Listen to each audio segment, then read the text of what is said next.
Bonjour à tous et bienvenue dans cette nouvelle vidéo ASMR échec.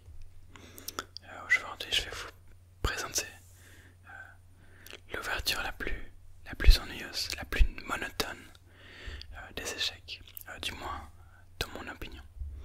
Mais je pense que la plupart des joueurs d'échecs seront d'accord avec moi là-dessus. Ça commence avec E4, E5, cavalier F3, cavalier C6 et fou B5, la Ruy Lopez ou l'espagnol. Alors, c'est pas de ça que je parle, c'est pas l'ouverture la plus monotone du monde, mais on va y arriver.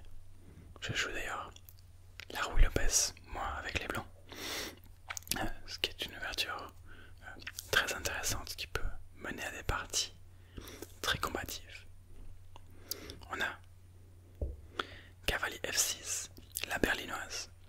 Alors déjà maintenant, c'est une ouverture très solide pour les noirs.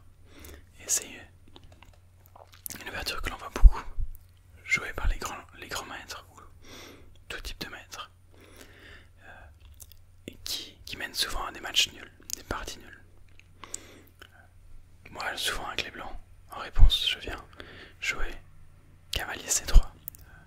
The Four Nice Game en anglais, je connais pas le nom de cette ouverture en français. Je vais regarder, je vous la mettrai à l'écran. On a un petit roc et cavalier prend E4,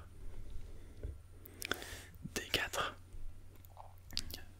Alors, les noirs ne peuvent pas capturer ce pion, que ce soit avec le cavalier ou avec le pion, pour une très bonne raison. C'est tour E1 qui viendrait clouer le cavalier au roi et gagner le cavalier. Ce qui donnerait une pièce de plus dans l'ouverture.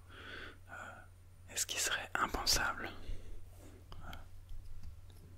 pour une ouverture ici, ça serait complet.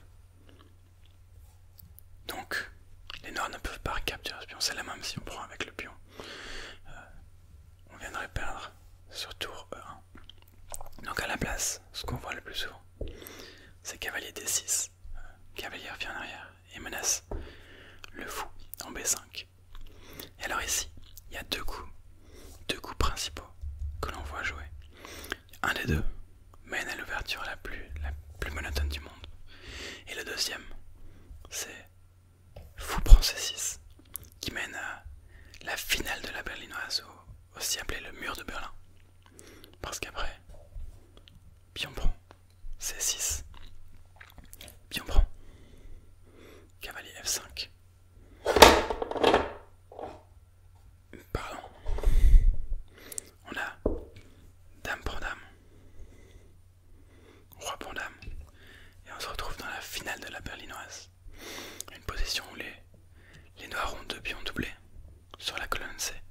Les noirs ne peuvent plus roquer, le roi a été déroqué, mais les noirs ont la paire de fous, et les blancs ont ce pion un peu fort avancé en E5 sur la même couleur que leur fou, un pion qui va gêner le fou et qui va être une faiblesse. Par exemple, si on tentait plus tard dans la partie de le défendre avec F4 pour soutenir la faiblesse, c'est un deuxième pion sur une case noire, un deuxième pion qui vient gêner le fou de case noire. Ça serait pas l'idéal.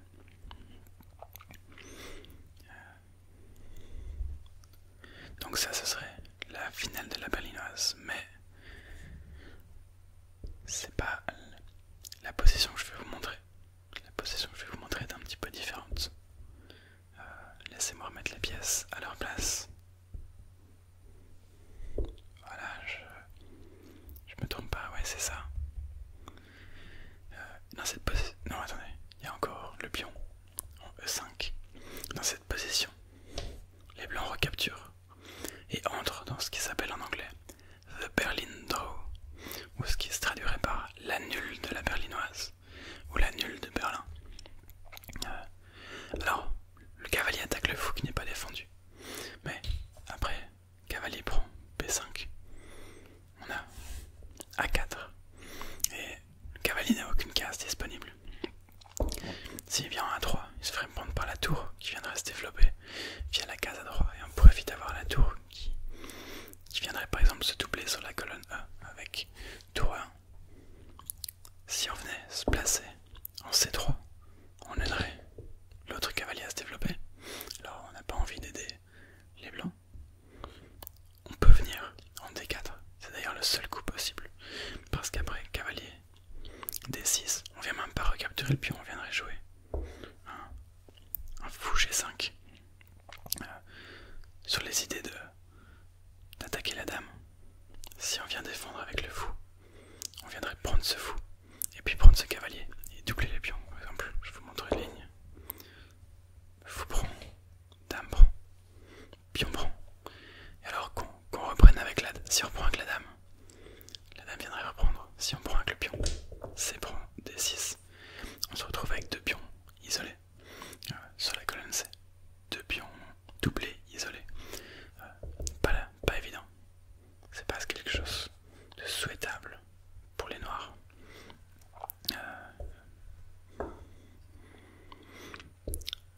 Donc dans cette position, on jouerait F6. Mais maintenant il y a tour 1. Et alors si on vient prendre le fou, on viendrait prendre le cavalier sur échec. Avec roi F7, suivi de dame D5. Et on entre dans une position perdante pour les noirs. Les noirs qui sont temporairement, qui ont temporairement une pièce de plus, mais qui vont se faire massacrer dû à la faiblesse de leur roi. Il y a le cavalier qui est prêt à sauter sur la position. Il y a la tour qui est prête à rejoindre en E5. Et il y a l'autre tour qui est prête à rejoindre la partie aussi assez rapidement. Donc ça serait une position perdante pour les noirs. Alors je remets la position comme c'était. On a le fou en C1. Alors je me trompe pas, c'est bien la position, ouais. Alors on a la place cavalier D4, seul coup. Sur cavalier D4, on a cavalier prend D4. Cavalier prend D4. Et dame prend D4. Et maintenant, encore une fois, le coup le plus joué dans cette position, c'est D5. Sur quoi on a la prise en passant. Dame prend D6. Et c'est ici qu'on se retrouve avec dans cette position où ce qu'on voit dans 99% des cas, c'est cette répétition de coups sur la colonne, sur les colonnes E et D. Alors pourquoi? Simplement, pardon, dans ce sens-ci, les noirs ne peuvent pas vraiment défendre ici. Pas non plus vraiment défendre ici, on viendrait perdre le pion en G7. Si on venait avec le fou, attendez, je ne me souviens plus exactement de ce qui ne va pas avec ce coup. Mais en gros l'idée, c'est que peu importe ce que les noirs essayent, les blancs vont gagner un avantage de développement. Les blancs ont déjà roqué, peuvent rapidement ramener leurs pièces en jeu, tandis que les noirs sont un petit peu en retard. Donc peu importe ce que les noirs essayent, ils se retrouvent dans une position défavorable. Donc ils ne sont pas contre la nulle, c'est le choix entre la nulle ou se retrouver dans une position légèrement moins bonne. Alors rien d'horrible, mais quand même suffisamment pour que les grands maîtres préfèrent prendre la nulle. Et pour les blancs, si les blancs voulaient jouer pour une vraie partie, ils seraient en général pas rentrés dans cette ouverture. Bah, y a moyen de tenter des trucs, par exemple dame F3, on menace potentiellement plus tard tour 1. Maintenant tour 1 c'est pas possible parce que la tour n'est pas protégée. Encore une fois, les noirs peuvent maintenant gagner un petit peu de temps pour se développer, et avec cette perte d'un tempo pas spécialement souhaitable pour le blanc, parce que maintenant à nouveau la position est égale. Maintenant c'est les noirs qui ont presque l'avantage de développement. Donc que ce soit les noirs ou les blancs,